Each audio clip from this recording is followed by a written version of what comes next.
Hey everybody, Joe here. Hi, I'm Dee. And this is Candid at the Movies. This time we want to talk to you all about Abbott Elementary Season 3. You want to tell them who it stars? Quinta Brunson, Tyler James Williams, and Lisa Ann Walter, Janelle James, hilarious, and Sheryl Lee Ralph. The legendary Sheryl Lee Ralph, okay? Let's put respect on her name. So this season is mostly about when Quinta's character Janine gets a chance to leave and try something new at the district. Dee, what would you like to expound upon? Kudos to Janine for actually having the guts to leave, because through the duration of the season you could see like she was really torn, because she loves teaching. She absolutely loves working with kids, but she sees a lot of the brokenness within the system, which our system is so broken. Message!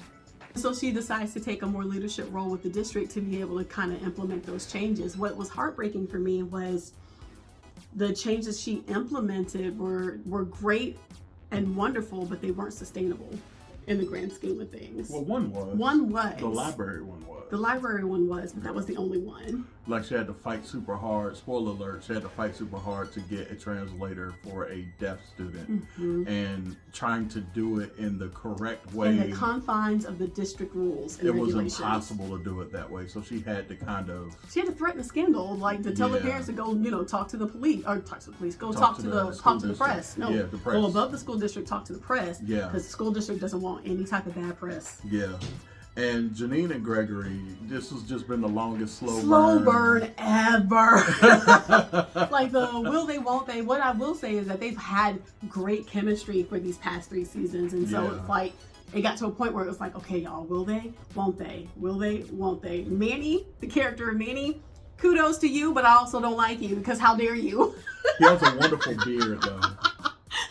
He has a date beard. Wonderful beard, sir. I appreciate that beard so much. Gregory's struggle beard, poor soul. But he beard fished us though. He did. Yeah. He did. He did.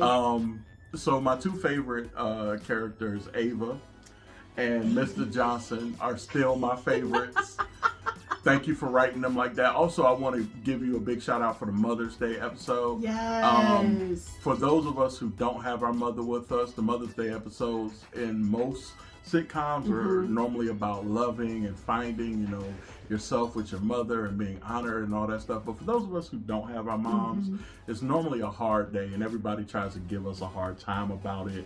About like, well, you should still celebrate the mothers and do all that, and that's super hard. I struggled with it this year to celebrate that, and they the way that they particularly tackled that aspect of Mother's Day was really, really thoughtful. So kudos to the writers for doing that, because that was an amazing job. It was, and it wasn't tone deaf at all. I truly appreciate it. Like, they were very, not even overly sensitive, but they were like right on the money. Yeah, they were. With it. Yeah. Because I was afraid to watch it. Because we were going to watch it actually on Mother's Day, and I saw the Mother's Day episode coming on. I was like, nah, I'm not going to watch this. So I watched it later, and I was pleasantly surprised. So ultimately, Dee, what are your thoughts as far as a grade, and would you recommend this? Highly recommend. To all of my educator friends, I understand that some of the episodes can be very triggering, because it mirrors too much like real life. I get it. Yeah. I would give it an A++.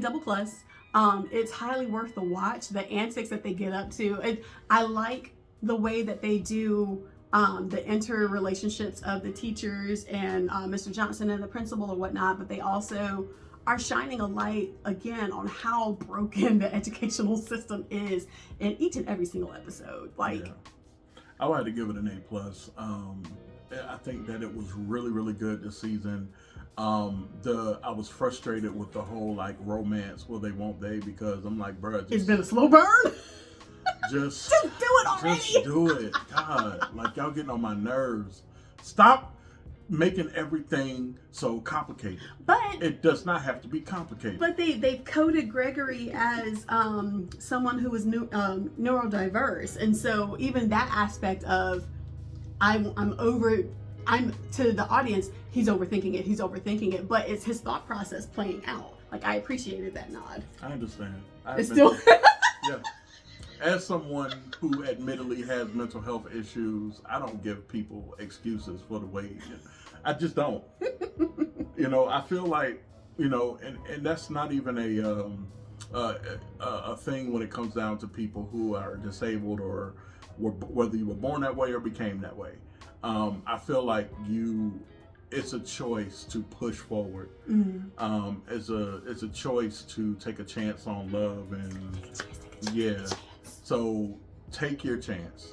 You know what I mean? Even if it may end up messing some things up, take your chance. Becoming a little sloppy. Or become a little sloppy. And then spoilers.